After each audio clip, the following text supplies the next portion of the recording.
It was dubbed a co-working space when it first came on the business scene in Atlanta in 2006. Since then, the Gathering Spot has delivered on its goal of being deeply rooted in community and culture.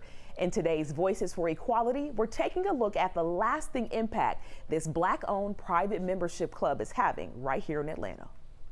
Sometimes you not only want to go where everybody knows your name, sometimes you want to go where everybody celebrates your name. I think that it's important to identify the difference between being celebrated in a space and being tolerated in it.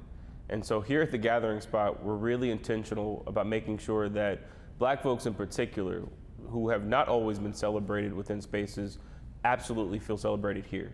Co-founder and CEO Ryan Wilson says this space aims to amplify the voices of communities who are often silenced. The meaning behind the motto, "Why We Gather," is even clearer now. The restaurant and workspace are thriving, and the event space has become a go-to stage for politicians like Stacey Abrams and Atlanta Mayor Andre Dickens during their campaigns. I'm proud that we've been able to do it on now a lot of different levels of the political spectrum. And folks should continue to see more of that from us. We will not exit a mode of being advocates and certainly not being folks that are afraid to engage politically. The Gathering Spot is also connecting entrepreneurs to a well of resources. So that's been a huge help. TSG member Julius Bryant is the CEO and founder of Jack's Rideshare Rentals.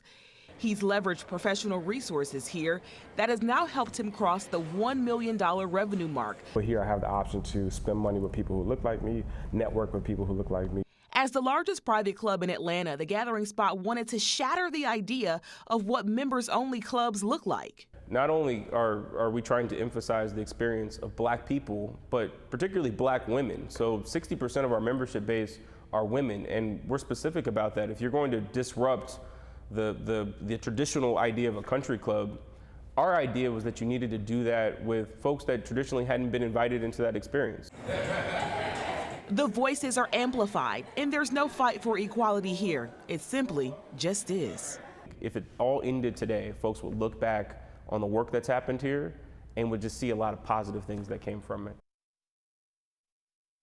One of the things that Ryan is most proud of is that the Gathering Spot currently employs about 150 people. The club has expanded to Washington, D.C. and will soon set up shop in Los Angeles.